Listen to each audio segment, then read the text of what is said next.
I enjoyed strangling them during sex. I felt neither guilt nor moral because of it. I wanted to be the most famous serial killer in the world. For that, I had to kill as many people as possible.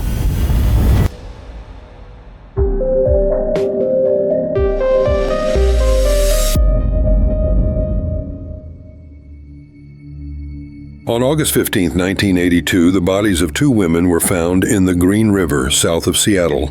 Both had stones placed on them, probably to prevent them from being swept away by the current or floating to the water's surface. One of the victim's hand was on the water's surface and was waving as if calling for help. While examining the scene, law enforcement officers discovered the body of another woman lying face down on the bank between the creek and the highway. None of the three victims were wearing clothing or jewelry. About a mile from the scene, law enforcement officers found a woman's shirt that they believe may have belonged to one of the victims. There was also an eyewitness who saw a white man in a pickup truck on the shore while rafting, but he could not remember the color or model of the vehicle. To the police, the man driving a pickup truck was a very weak suspect to hold on to. David Riker, the head of the investigation, believed that once the bodies of the murdered men were examined, important information could be obtained for the investigation. So he asked pathologist Donald Ray for help.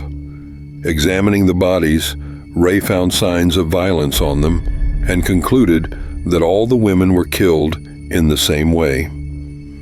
He concluded that all three victims had been strangled with handcuffs. The bodies of the girls also showed signs of sexual intercourse. Although at that time it was impossible to identify people using human biological material, forensic experts still took samples of human biological material found on the bodies of the murdered people and stored them in a laboratory.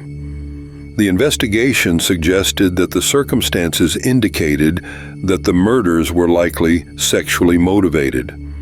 A month before these murders, the bodies of two other girls were found in the same river, 800 meters from the crime scene. Their murder pattern was identical to that of the new killers. They were also completely naked, strangled by hand, and then thrown into the river. The head of the investigation, David Riker, believed that killing 5 girls in the same way in 3 weeks could mean only one thing: a serial killer had appeared in Seattle.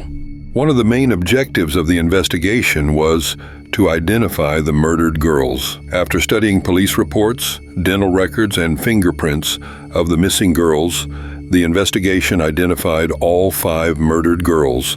They were 16-year-old Wendy Caulfield, who ran away from home and then disappeared, 31-year-old mother of 3 children, Marcia Chapman, 23-year-old dancer Deborah Bonner, and friends Opal Mills, 16, and Cynthia Hands, 17. All murdered girls had one thing in common: they were involved in street prostitution along a 16-kilometer stretch of Pacific Highway near the Seattle airport. Given the lifestyle of the murdered girls, the investigation suggested that the killer offered the girls sex in exchange for money. He used this method to trick them and then strangled them during sex. The killer deliberately chose as victims girls with low social responsibility, whose disappearance went unnoticed. On September 25, 1982, law enforcement officers found the body of another girl, 17-year-old Giselle Lavorne, 16 kilometers from Green River. The girl had last been seen by her boyfriend in July, and since then, she had disappeared without a trace. Giselle was killed in the same way as the other girls. At the same time, police received information that 4 other girls were missing in the same neighborhood. The death toll rose to 6. The list of suspects was also growing. Suspects included drug dealers, customers, pickup truck drivers, and people who had been convicted of similar violent crimes in the past.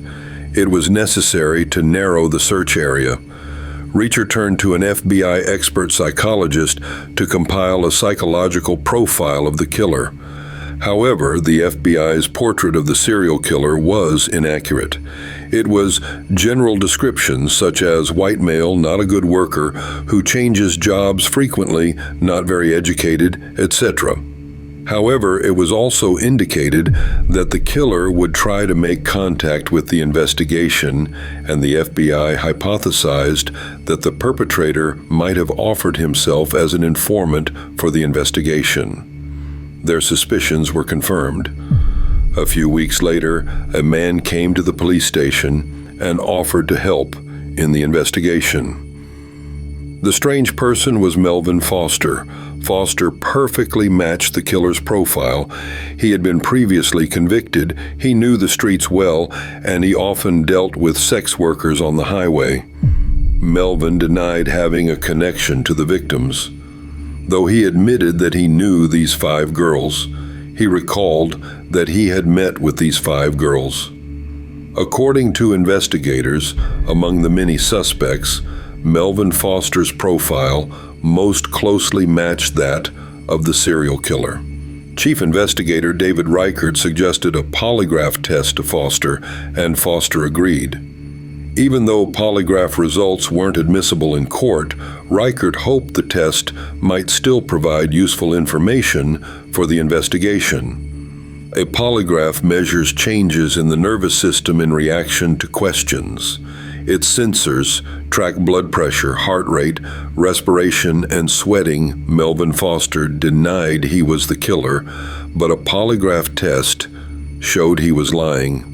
The fact that Foster fit the description, knew the victims, and failed the polygraph test gave investigators enough probable cause to obtain a search warrant. Police searched his home near Olympia and also examined his vehicle. However, nothing was found during the search that linked Foster to the murders. And after 5 other girls disappeared while Foster was being followed, police realized that Foster could not be the serial killer they were looking for. 9 months after the investigation began, on May 8, 1983, another murder occurred. Police discovered the body of 21-year-old waitress Carol Christensen. She was not busy working on the highway, although she had last been seen hitchhiking on the Oceanside Highway. The body was found lying in a strange pose under an apple tree, with various items spread out on her. The victim had 2 trout on her body, a bottle of wine between her legs, and she was holding a pyramid-shaped piece of ham in her hands. The investigation suggested that the killer may have wanted to leave a message through this symbolic scene. The investigation suggested that the fish and wine may have been part of the Last Supper. They act as 5,000 believers being miraculously fed, and the body under the apple tree from Adam and Eve. The investigation suggested that in this scene, the killer was trying to say that women were the source of all mortal sins, and he was taking revenge on them. The investigation also revealed that because the crime scene and the murder itself were different from previous cases, they might have been dealing with more than one serial killer, and some investigators were convinced they were dealing with an imposter. They may even have known each other and acted in tandem. The frightened population was unhappy with the investigation. They accused the police of inaction because, despite many murders, they had failed to catch the serial killer.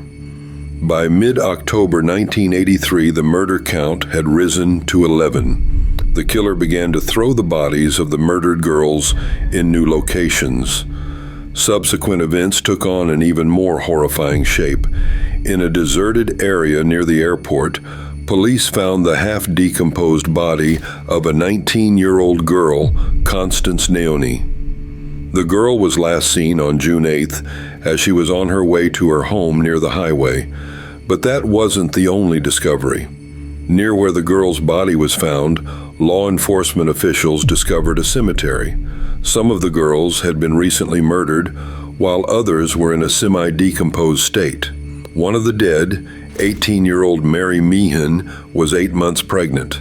The number of girls killed has risen to 15, and police are still searching in vain for the 23 missing girls.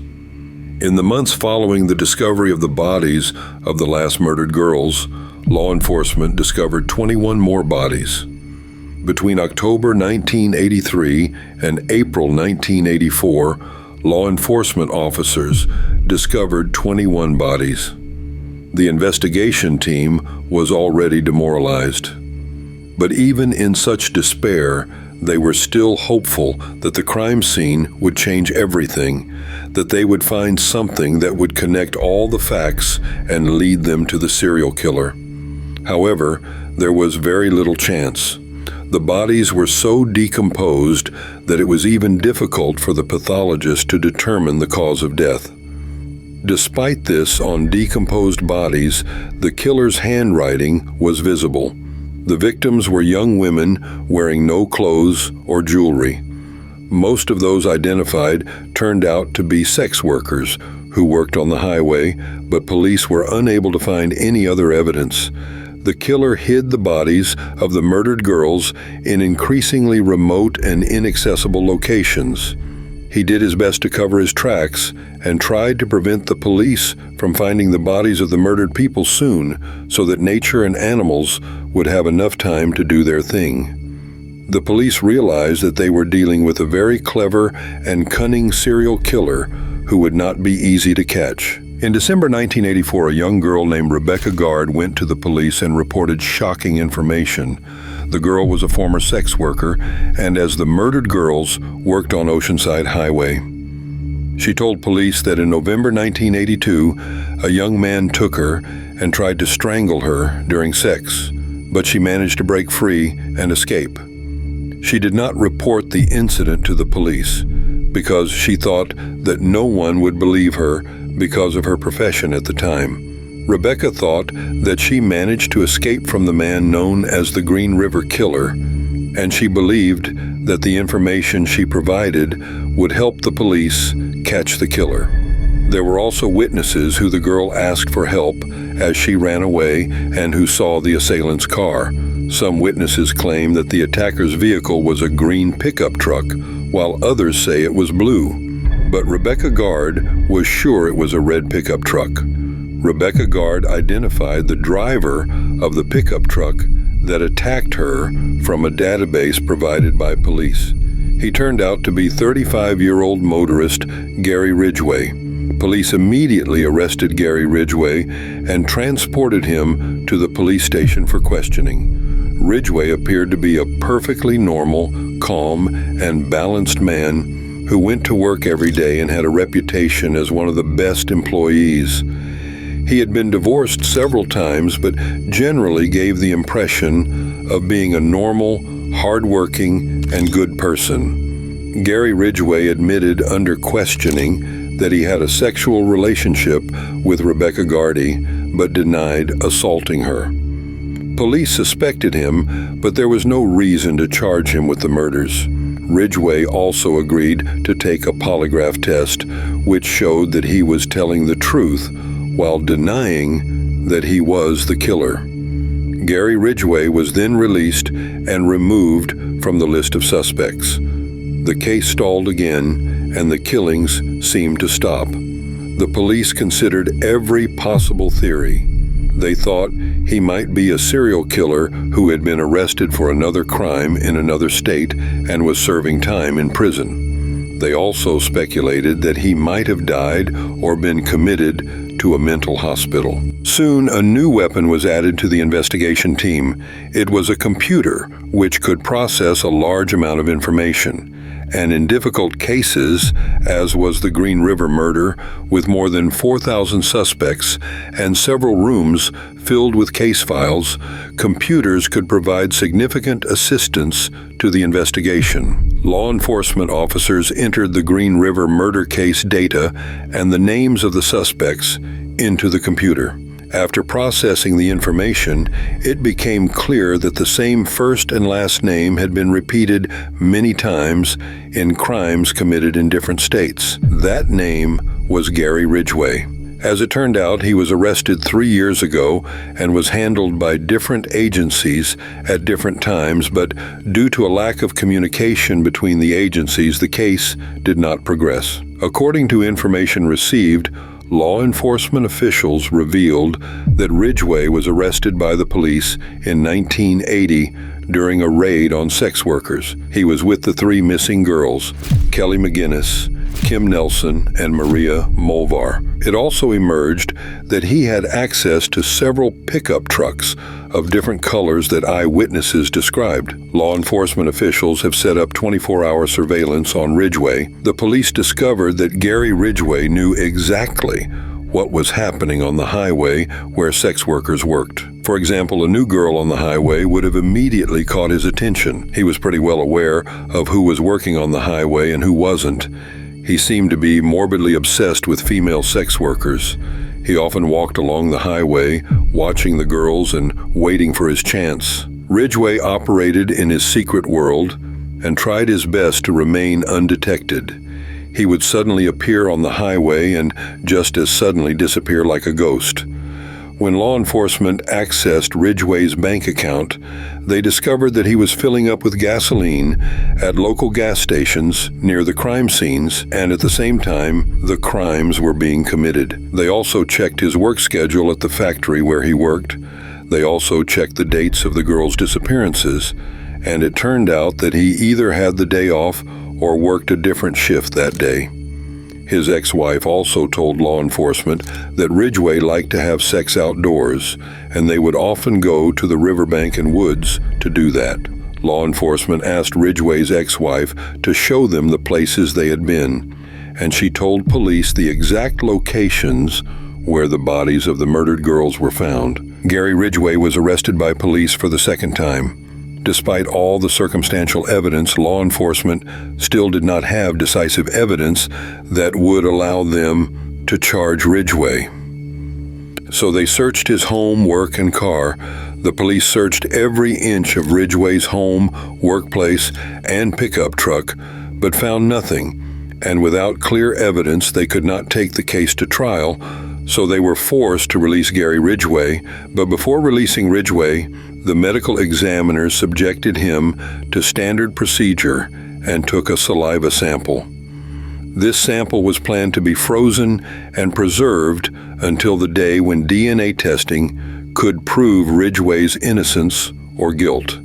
10 years had passed since the first murders, but the case of the Green River serial killer remained unsolved. The number of murdered girls had reached 43. The prime suspect, Gary Ridgway, had twice managed to get away with it. After exhausting all possibilities, the task force working on the case gradually disintegrated. Hopes of catching a serial killer began in 1997 when the former lead investigator on the case, David Riker, was appointed King County Sheriff. The case was his top priority. He formed a new investigative team and requested all archived investigative files. He believed it was possible to link some of the suspects to the murders using new methods of DNA analysis. His main hope was the human biological material found on the bodies of Marcia Chapman, Opal Mills, and Carol Christensen. Pathologists and a team from the Washington State Forensic Science Laboratory examined these samples using a state-of-the-art technique called short tandem repeat analysis. This analysis examined repetitive DNA sequences. A DNA molecule is a string of an infinite number of different sequences, where some of them are repeated over and over again. And it is these repetitive regions that create the profile of short tandem repeats. This profile is unique to each individual. In September 2001, the DNA results from the lab were delivered to Sheriff David Reichert's office. The DNA results showed that the biological material found on the bodies of Marcia Chapman, Opal Mills, and Carol Christensen was identical to Eggman's and belonged to the prime suspect in the investigation, Gary Ridgway. Based on this new information, police were certain that the Green River serial killer was Gary Ridgway. But they also realized that the road to justice would be long and that they needed to gather as much evidence against him as possible before going to trial. Law enforcement officers set up constant surveillance on Gary Ridgway while David Reichert's investigative team gathered new evidence against Gary Ridgway to present a complete picture in court. They acted in secret because leaking information about the impending arrest could damage the case. On November 15, 2001, while police were quietly following Gary Ridgway, they saw Ridgway go to the highway again in search of a new victim and offered to meet a policewoman disguised as a sex worker that same evening. For law enforcement, this meant that Ridgway was planning to commit another murder and needed to be neutralized immediately. Plainclothes cops spied him at the truck stop of the plant where he worked and arrested him when he finished his shift. Gary Ridgway, who was arrested, was taken to the police station where his belongings, home, and automobile were searched for evidence. Searches were conducted at his parents' home in SeaTac, his former homes on Pacific Highway, and his last residence. One of the most difficult tasks for the investigation started after his arrest, as they had to act quickly because time was limited. If a suspect is arrested, the prosecutor's office has a certain period to file charges. Otherwise, if the charges are not proven, the detainee must be released. Ridgway had the right to request a trial within 60 days, so the prosecution had to act quickly. Because their key piece of evidence, DNA, was weak, the defense could have asked for his release and argued that their client had contact with female sex workers and that his biological material found on the girls' bodies after such contact was completely natural. It wasn't enough for the prosecution, led by Jeff Bird, to simply link Ridgway to the three murders. He argued that the three murders were part of a long chain of murders that terrorized the community for more than a decade. He decided to reanalyze some of the evidence. He sent several items to the lab: Gary Ridgway's work coveralls, a piece of shirt found on one of the murdered girls, Debbie Abernathy, and a woman's shirt that belonged to the Green River Killer's first victim, Wendy Caulfield.